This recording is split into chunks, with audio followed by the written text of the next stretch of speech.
He lasted until the 6th round before getting his face caved in. Literally, you can see the x-rays of his jaw online.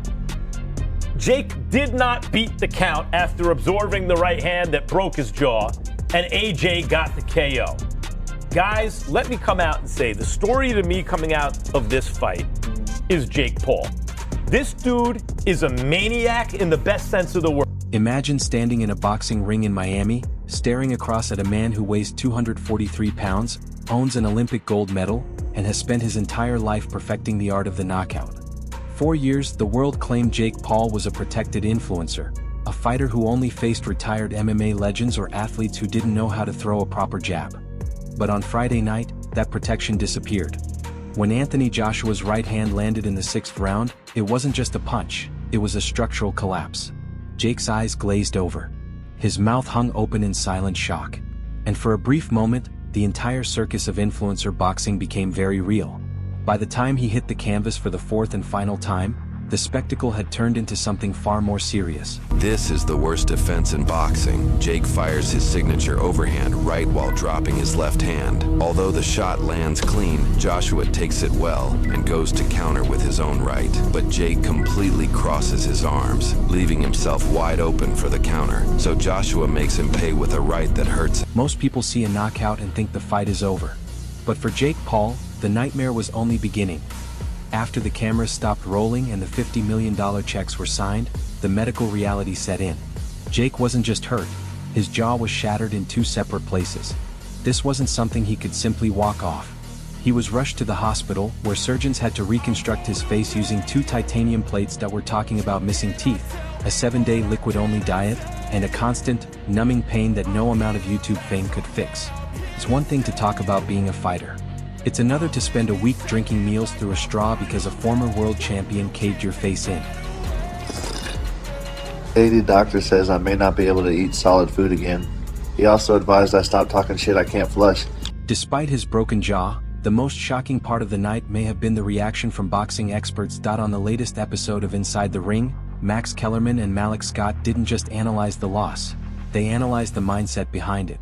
Kellerman, who has covered every legendary fighter of the past 30 years, refused to engage in any Jake Paul slander.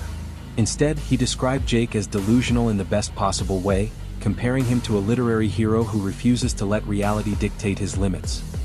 According to Max, Jake lives entirely inside his own imagination, ignoring the fact that he has no business sharing the ring with an elite heavyweight. And when you look at the numbers, he might not be wrong. By the way, I know it was a lot like William Skull and Canelo Alvarez, where Skull was kind of outlanding Canelo upstairs, but there was nothing on the shots. But the fact is, actually, Jake Paul landed more clean punches to the head than Anthony Joshua did before the end of the fight.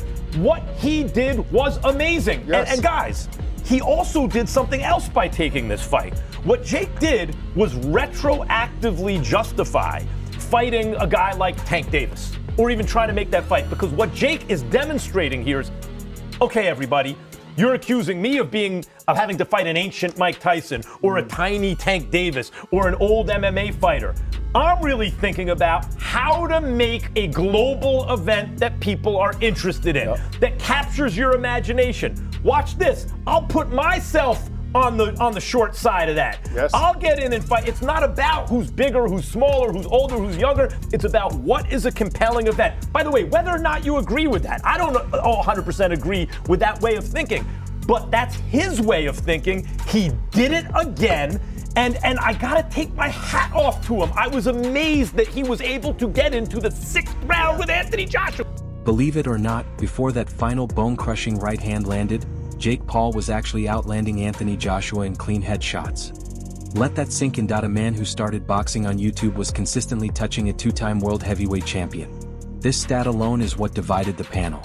Shady McCoy was especially vocal, calling Joshua's performance crude and disappointing. For 5 rounds, Joshua looked tentative, almost afraid of his own shadow. He missed 98 of the 146 punches he threw. He failed to cut off the ring, didn't use feints, and fought like a man carrying an enormous mental burden.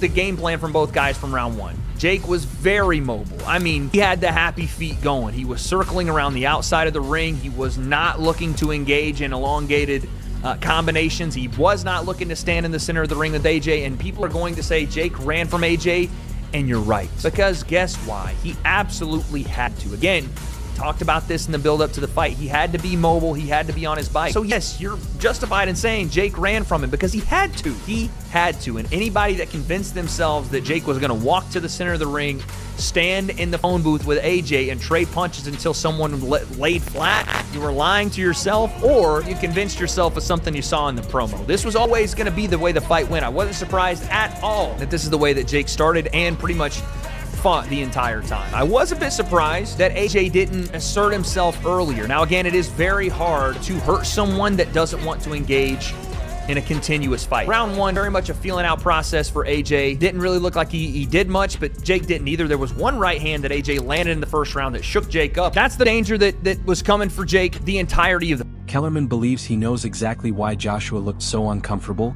and he calls it the specter of disaster. Think about the pressure AJ was under.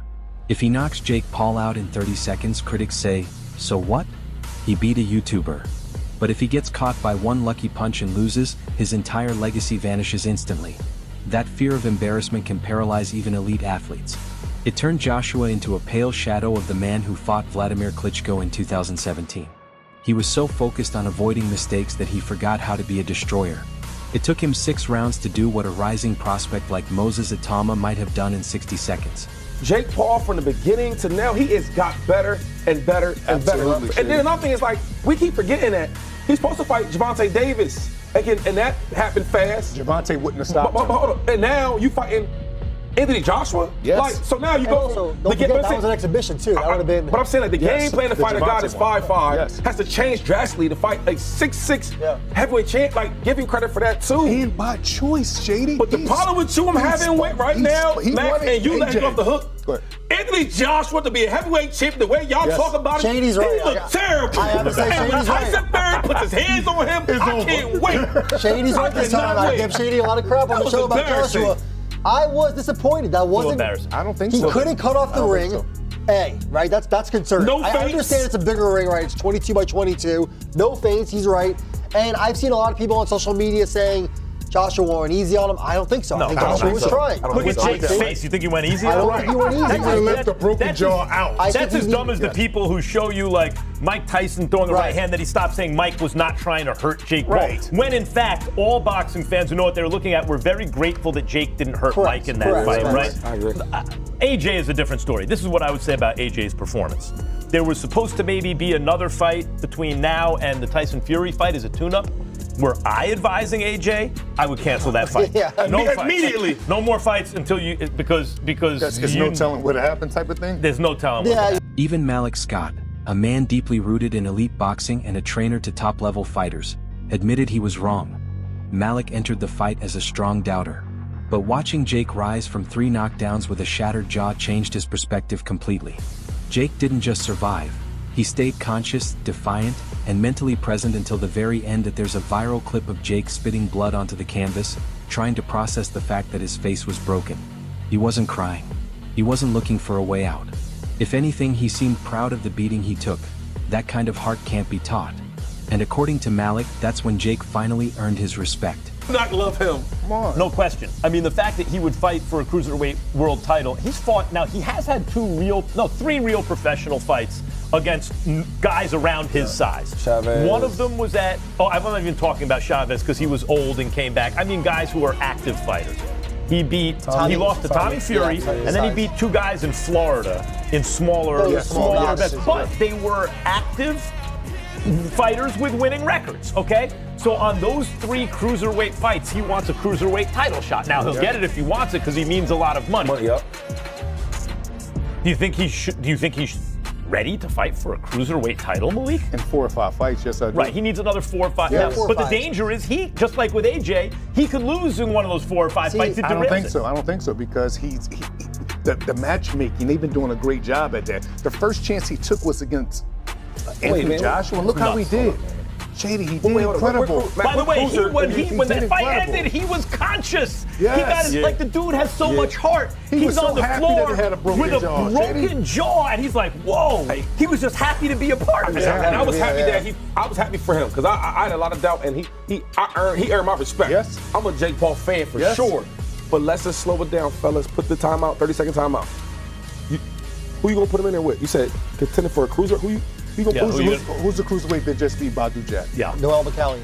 Okay, give Jake Paul 4 or 5 more fights. I think 4 or 5, and I think if you're going to do 4 or 5, By the way, I don't disagree with that. I think what you have to do right is get him ready for that. He has to be fighting like UFC. washed up cruiserweights, right? Get him ready for that. I'm good with that. Champions. Yeah, I'm good with that. Shady, even you being good with that is a maybe. lot. It's Jake Paul. We're talking about him fighting real cruiserweight with real records and beating him. Can he beat his Oricos? Naturally, the internet had a field day with the medical reports. Jake wasted no time posting his x-rays online, clearly showing the 2 fractures highlighted in red.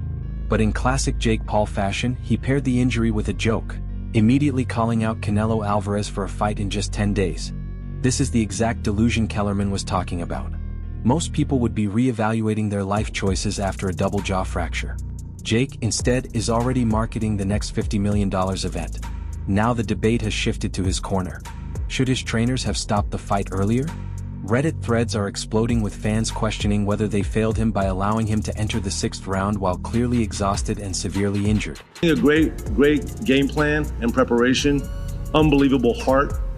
And the reality is... Hold on, first off, it wasn't unbelievable heart. He was dancing around, and there's no shame in that. There's no shame in that because we have weight classes for a reason. But it wasn't unbelievable heart, right? It was a good show. It was a great show. Jake lost because of the size difference, not because of the skill difference. AJ was hanging on that neck, pushing him down. And when you have someone that heavy constantly doing that, it does suck the energy out of you. So Jake Paul lost because of the skill difference, not the size difference. I'm sorry. I'm not trying to, insult this guy. I'm not. But I'm as a fighter, as a former fighter, as someone that's very experienced in the world of mixed martial arts and combat sports in general, right? This is a crazy shout. He lost because he was smaller. He lost because of the size difference. He also lost because he had no business being in there with him. Anthony Joshua is by far a better boxer. Of course he is. You know this. Every one of you watching this knows that. I know that. The whole world knows that. And of course this guy's his manager, so he's got to spin it. But there is a reason why we have managers. We have managers to protect us from ourselves. Looking ahead, the futures of these 2 fighters couldn't be more different. Jake claims he's returning to the cruiserweight division to chase a world title. But it's fair to question whether a man with a titanium jaw can ever take a clean shot from a real champion like Gilberto Zurdo Ramirez again. Once the jaw breaks, the chin often follows. That is for Anthony Joshua. He's already calling out a retired Tyson Fury, chasing the ghost of a rivalry that may be 5 years past its expiration date. The panel's verdict was grim. If Joshua brings the same tentative energy into a fight with Fury or a young killer like Itama, he's in serious trouble. A world of hurt against Tyson Fury. Well, I mean, look, this is the thing about... What about you think about him and Deontay Wilder fight? Yeah, I think Deontay's definitely... Deontay puts him down. The issue with boxing is we're trying to extrapolate. We're trying to draw a lot of information and draw conclusions from very small samples. A guy might fight once or twice a year. Tough, yeah. We do not know at this moment how much of that was, oh my God, Jake Paul managed to go 6 rounds is Anthony Joshua and how much still one of the best heavyweights in the world? It's tough, right? NBA players, NBA's are heavyweights in the world. Anthony Joshua is one of the best heavyweights in the world. He's been left that, though, man. I don't know if he's top 10 right now. I would say based on resume and what he's done recently, you put him in the top 10. Yes. Based on what he looked like against Jake Paul, I would be curious to see what he looks like next time out. I don't think no heavyweight in the world stopped Jake Paul in 3 rounds the other night if he fought like that. Let's leave Jake Paul. Moses Itama knocks out Jake Paul within 1 minute. Right. I agree. Let's leave Jake Paul out of it. What about this? After he got put down by the wall, and that was real bad. That was real filthy how he did him. Yeah. You telling me you still got him as an elite top heavyweight champion right now? Elite top heavyweight champion, but a top 10 heavyweight? Yeah, not that. So you say resume though, like Moses don't have the resume, no, but you'll bet your last dollar and your paycheck on the ring that I don't bet fights. If you did bet You fights. guys, how you guys feeling betting the fights now? But talk about, you would make sure that he cleans that clock, correct? You want to talk Not about in 2 Jake Paul? rounds. Of course. Not in 2 rounds. Well, Max, you made a great That point. is So I want to get back to. crazy. You were talking about how we don't know because of the sample size. You're right. You watch an NFL season, the guy has 17 games. You say, all right, this guy's shot. This guy's passed it. NBA, same thing, or 82 games. Baseball, 162 games. You know what's when what. these guys are past it. And in boxing, we're kind of extrapolating and speculating, but it seems like Joshua might be finished. Josh was clearly past it. The question is he How totally much? shot or is he just on the back Right. nine? We don't know. In the end, the Miami bout was a brutal, blood-flecked affair that raised more questions than answers. Did boxing win because the seasoned fighter secured the knockout? Or did the circus win because the YouTuber once again became the most talked about figure in the sport? Jake Paul spat blood onto the canvas and promised to return. Joshua made a throat-slitting gesture that felt hollow, given how long it took him to finish the job. It was a night of harsh truths and raw reality. Love the influencer era or hate it, one thing is certain. Jake Paul's price of admission just went up and he paid for it in titanium and teeth. Listen, no one could ever accuse Tyson of not having a backbone. This is the guy that when he's been in trouble, and you've seen him in trouble in fights, get off the floor, where a lot of people wouldn't get up. They would let the referee call out, get off the floor and get back into a fight, come out, get up, fight his heart out.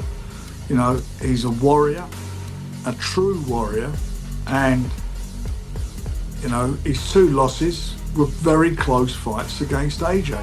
That's it. That's his 2 losses. And AJ, his fight against Daniel Dubois, he just got destroyed by Daniel Dubois. He done a job on him from the very first punch that he landed. He just took him apart and stopped him. And, one thing's for sure, Tyson's not Jake Paul.